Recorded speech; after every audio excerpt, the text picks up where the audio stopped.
Radio Claret América presenta Sediento de ti, la palabra, fuente de vida, con el sacerdote misionero claretiano Tony Díaz. Reflexiones diarias del Evangelio. Aquí iniciamos.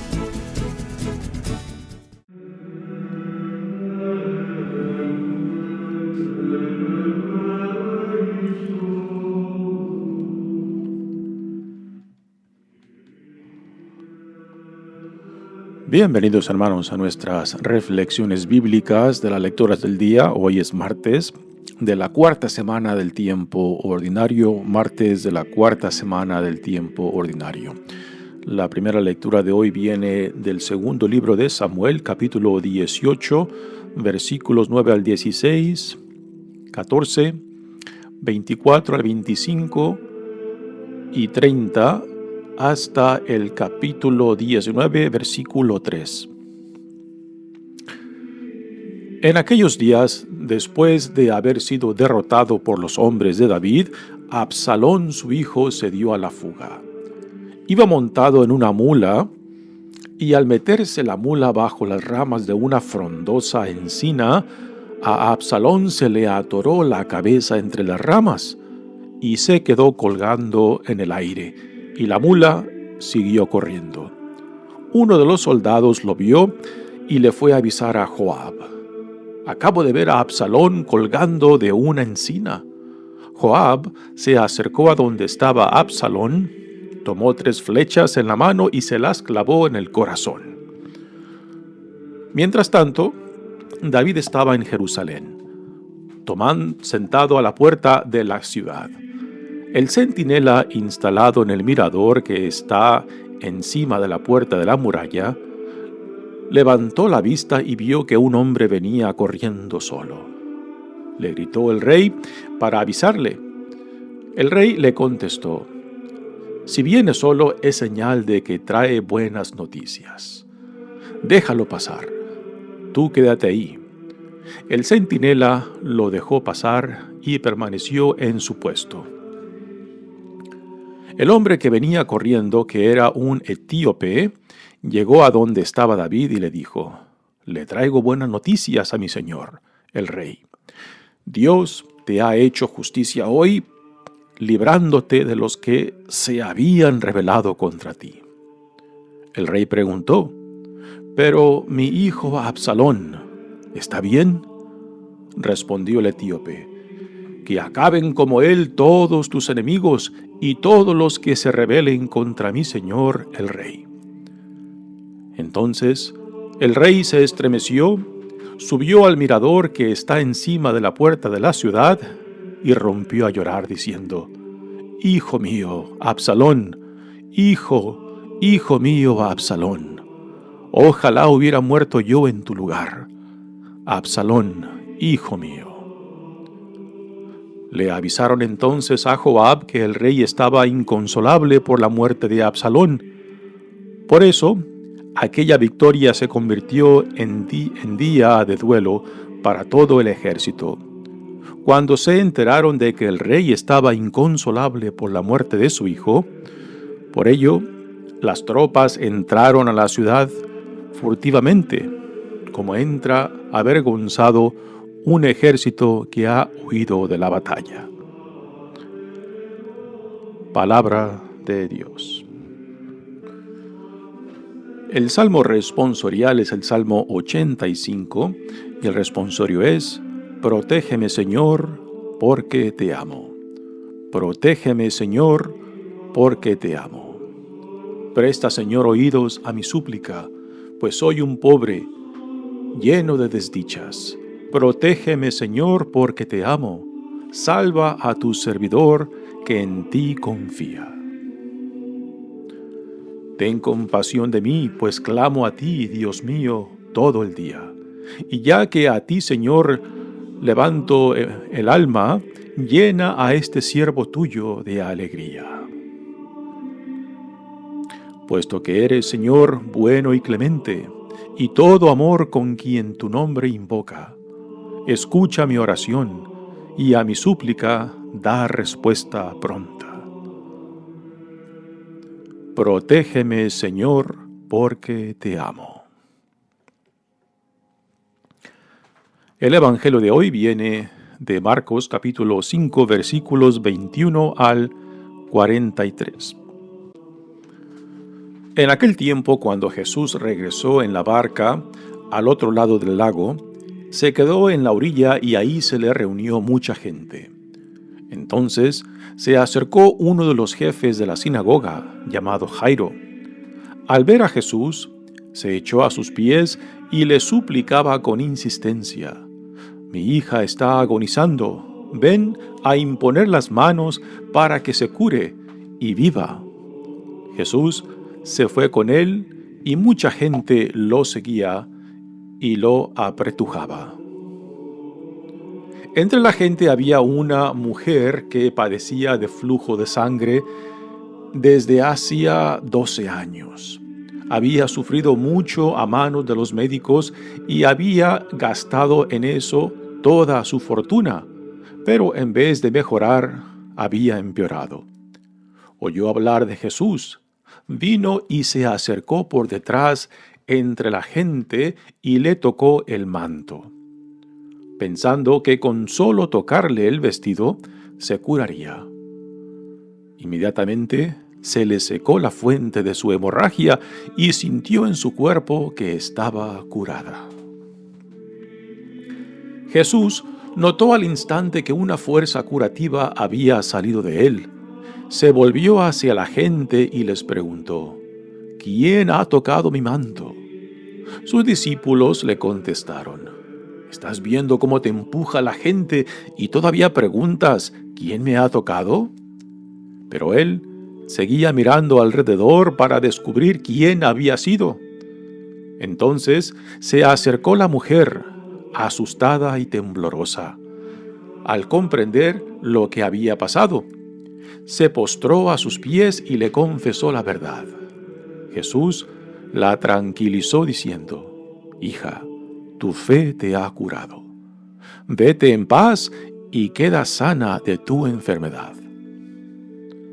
Todavía estaba hablando Jesús cuando unos criados llegaron de la casa del jefe de la sinagoga para decirle a éste: «Ya se murió tu hija.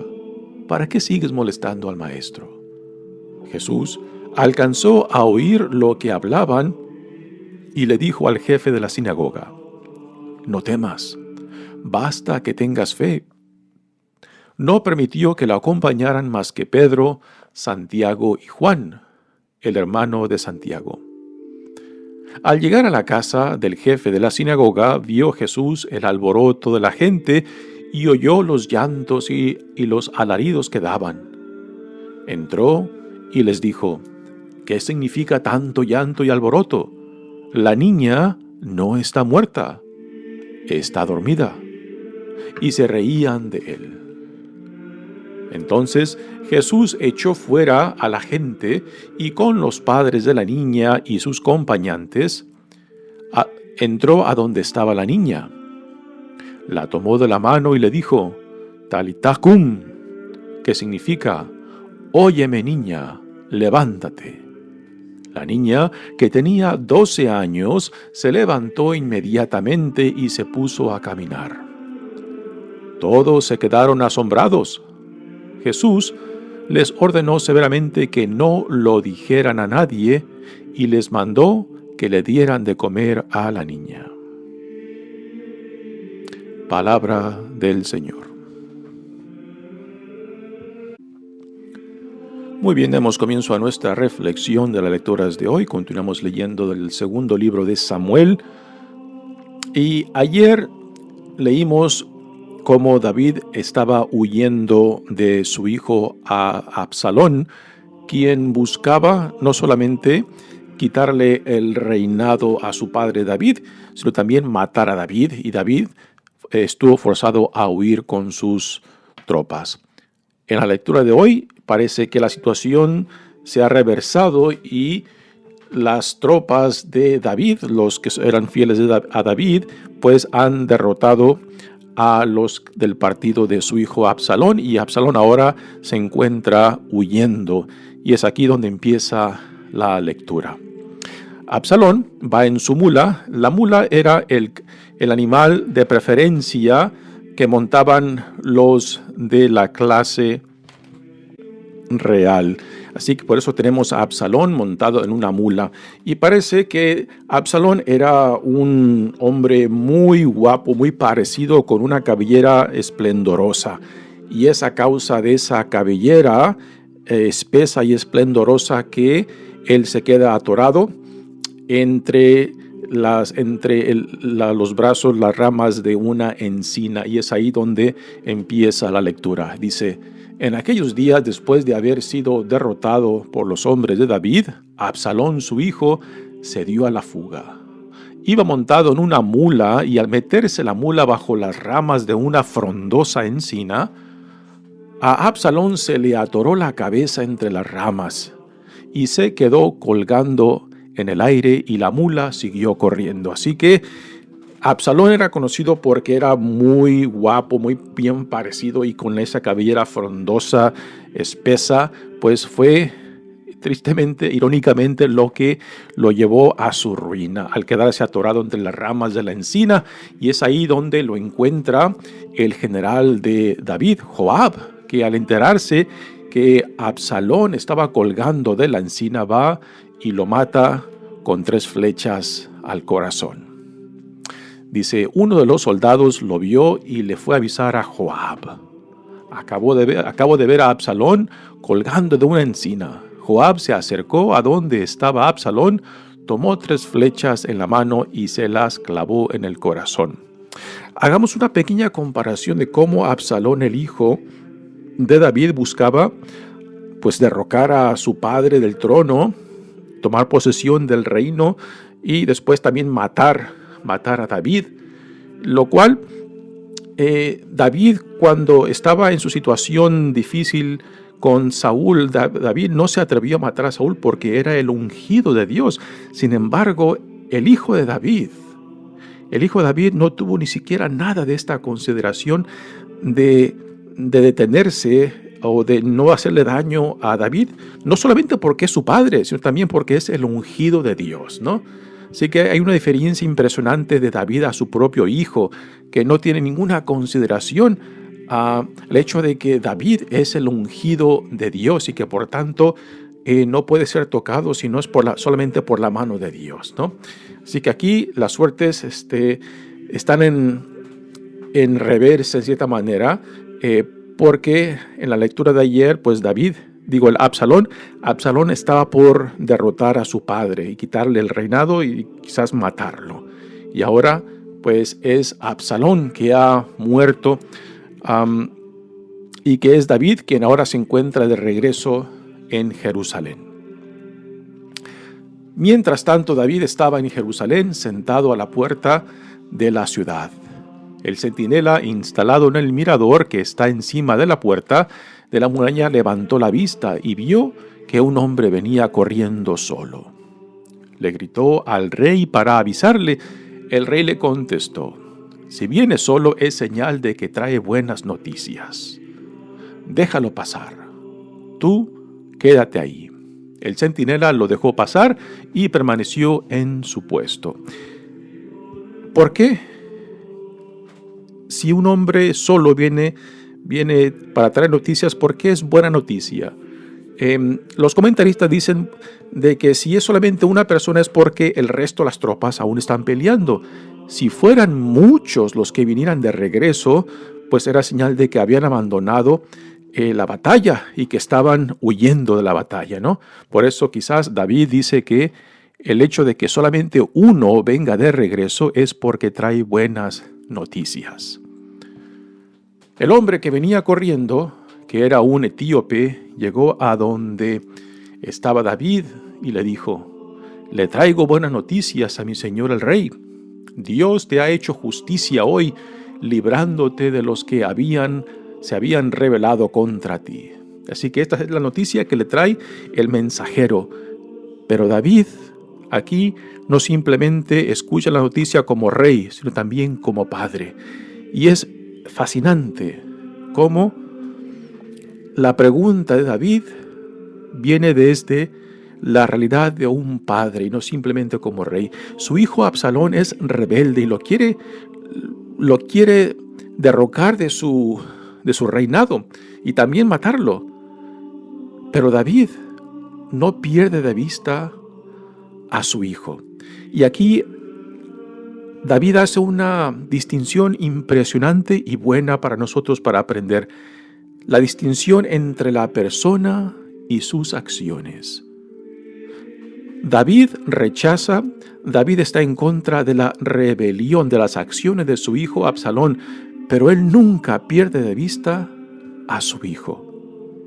En nuestra tradición católica hablamos mucho acerca de distinguir entre el pecado y el pecador, que el pecado lo rechazamos, pero nunca al pecador, ¿no? Y aquí tenemos esta situación en la cual David, como padre y como rey, pues lo que se nos pone enfrente ahora en esta lectura es la realidad de un padre que quiere noticias de su hijo rebelde. Como padre rechaza la rebeldía, la acción de su hijo, pero nunca rechazará a su hijo. El rey le preguntó, ¿pero mi hijo Absalón está bien?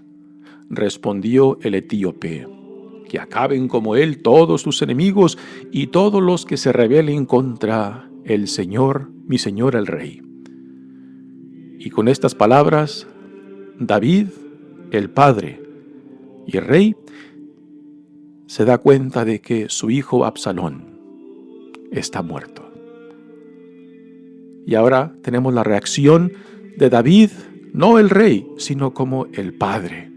El padre que por más que rebelde que fuera su hijo Absalón y aunque su hijo deseaba la muerte de él no puede rechazar a su hijo.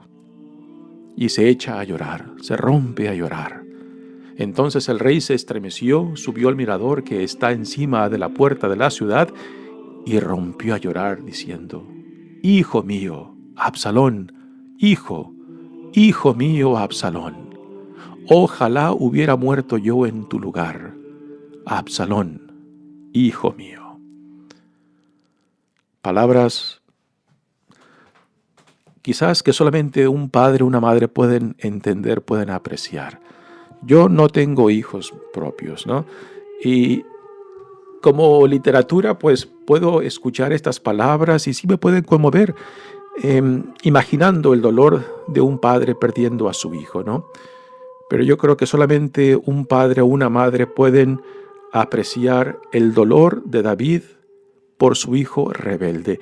Nuevamente aquí hay que distinguir entre la rebeldía, entre las acciones de Absalón, el hijo de David, y la persona, el hijo de David, ¿no?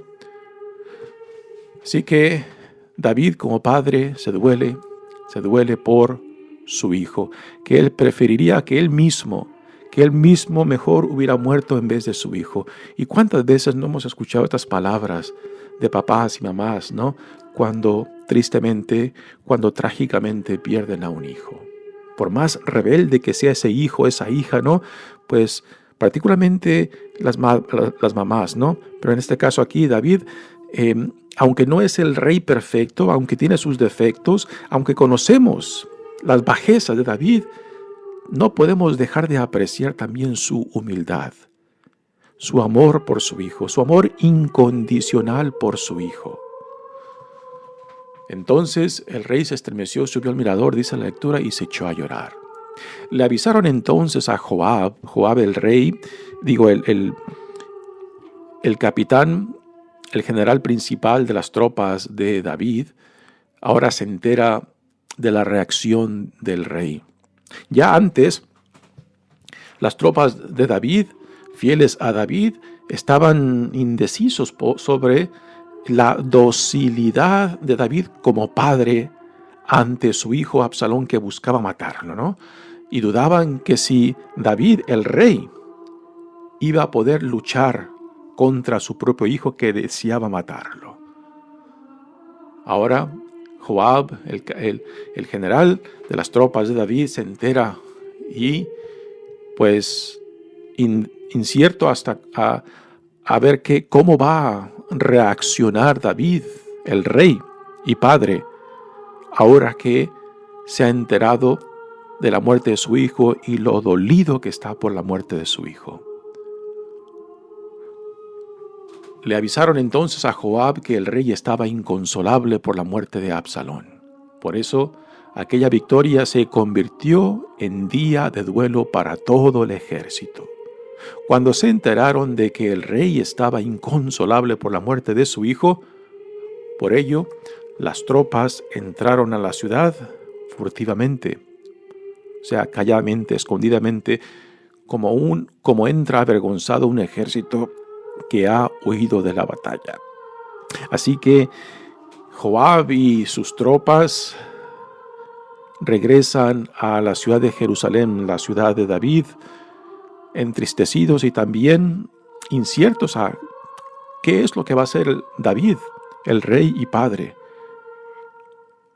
ahora que se ha enterado de que su hijo está muerto y que Joab fue quien lo mató. Pasemos ahora al Evangelio de hoy. Tenemos aquí en este Evangelio de hoy dos historias, una enmarcada por otra. El marco lo compone la historia, la narración de la hija de Jairo que está por morir y Jairo que va en busca de Jesús para que vaya y imponga las manos sobre su hija y pueda vivir, ¿no? Y mientras empieza esta escena y mientras Jesús está en camino a la casa de Jairo, después el evangelista Marcos localiza otra historia dentro de esta primera historia de la hija de Jairo. Y esta segunda historia la enmarca, la pone dentro del cuadro porque el principio, el fin, encuadra esta otra historia de una mujer que viene a buscar a Jesús buscando sanación. Y es una bella historia con tantos detalles impresionantes que es algo significante de que el evangelista Marcos pueda poner tantos detalles que le dan vida a estas historias que en los otros evangelios, particularmente en el de Mateo, parece que toma esas mismas historias y les roba, les quita toda la intensidad, todos los detalles que le dan vida a estas historias y las deja planas, secas, casi sin vida. Sin embargo, para poder apreciar estas escenas hay que leerlas en el Evangelio de Marcos. Dice, en aquel tiempo cuando Jesús regresó en la barca al otro lado del lago, se quedó en la orilla y ahí se le reunió mucha gente. Ayer escuchamos cómo Jesús estaba en la parte este del lago, en la región de Genezaret, una región tradicionalmente no judía. Después de esa escena, Jesús otra vez se subió a la barca y cruzó a la parte oeste del lago y es ahí donde lo encontramos hoy. Entonces se acercó uno de los jefes de la sinagoga llamado Jairo. El jefe de la sinagoga era ciertamente como el administrador de la sinagoga, no era una posición importante, más de administración, y se le echa a los pies. Y aquí cualquier padre de familia, cualquier mamá puede comprender la necesidad. ¿Qué no haría un papá o una mamá por sus hijos, ¿no? Y aquí Jairo, siendo un líder en la comunidad, en la sinagoga, se postra ante Jesús. Aquí la posición de Jairo ante Jesús es de que Jairo reconoce que Jesús no simplemente es un hombre, de que en este hombre está el poder de Dios, está la presencia de Dios mismo, y por eso él no tiene ninguna dificultad en arrodillarse ante Jesús, porque no simplemente es Jesús el hombre, sino la manifestación del poder y del amor de Dios. Al ver a Jesús se echó a sus pies y le suplicaba con insistencia: mi hija está agonizando, ven a imponer las manos para que se cure y viva. Así que Jesús no duda en ponerse en camino a la casa de Jairo. Dice, Jesús se fue con él y mucha gente lo seguía y lo apretujaba. Así que podemos imaginar a Jesús caminando hacia la casa de Jairo y la muchedumbre, la multitud que va en torno a él y que lo aprieta por todos lados. Y es aquí donde empieza la segunda narración, la segunda historia, que está enmarcada por la de la hija de Jairo. Y dice, entre la gente había una mujer que padecía flujo de sangre y desde hacía 12 años.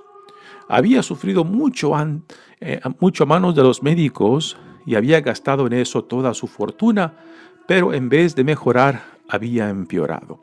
El hecho de que esta mujer sufre de un flujo de sangre ya es muy significante porque el derrame de sangre la hace impura ritualmente y ella se encuentra en un lugar público rodeado de gente y esto es un tabú. Si la multitud se hubiera enterado de que ella sufría de flujo y que por tanto estaba ritualmente impura, la gente la hubiera matado a pedradas, ¿no? Así que ella, a escondidas, se acerca a Jesús y con fe piensa para sí misma, si con tan solo tocarle el manto yo quedaré sana, ¿no? Esta fue la fe que la acercó a Jesús, del Jesús que quizás ella había escuchado mucho acerca de él y que ahora, al saber que estaba cerca de donde ella estaba, pues va entre la multitud a escondidas, porque si la multitud se hubiera dado cuenta de que esta mujer sufre de flujo, pues simplemente no debía de estar en público y más rodeada de gente porque su situación dejaba impuros a todos cuantos entraban en contacto con ella. Dice, oyó hablar de Jesús y vino y se le acercó por detrás a la gente y le tocó el manto pensando que con solo tocarle el vestido se curaría. Inmediatamente se le secó la fuente de su hemorragia y sintió en su cuerpo que estaba curada, ¿no? Así que su fe la trajo aquí, su fe le dijo, tocando solamente a su ropa quedaré sana, y es lo que se lleva a cabo. Ahora tenemos la reacción de Jesús. Jesús vive en el presente. Y vivir en el presente es estar consciente del momento, de lo que está sucediendo en torno a ti, ¿no? Y vivir en el presente es algo que los místicos constantemente nos hablan, porque solamente en el presente está la vida. El pasado está y no lo podemos cambiar. El futuro está en manos de Dios. Lo único que es real para nosotros es el presente. Y si vivimos en el pasado, pues no estamos en el presente, y si vivimos con miedo del futuro, tampoco estamos en el presente. Y aquí esta escena nos describe claramente que Jesús está plenamente en el presente. Por eso detecta de que algo, un poder de sanación ha salido de él. Y en medio de la multitud él se detiene y pregunta. Jesús notó al instante que una fuerza curativa había salido de él. Se volvió hacia la gente y les preguntó, ¿quién ha tocado mi manto? Sus discípulos le contestaron, ¿estás viendo cómo te empuja la gente y todavía preguntas? Así que aquí hay una distinción muy interesante. Jesús está en el presente. Los discípulos no tienen ninguna idea de lo que está hablando Jesús. Los discípulos no están en el presente, quizás están en otro lugar, en el pasado o en el futuro, pero no están conscientes de lo que Jesús está viviendo. ¿Y por qué Jesús pregunta quién me ha tocado? Pero él seguía mirando alrededor para descubrir quién había sido. Imaginemos a Jesús rodeado de esta multitud y dándose vuelta en medio de ellos buscando los ojos de aquella persona que lo ha tocado con fe.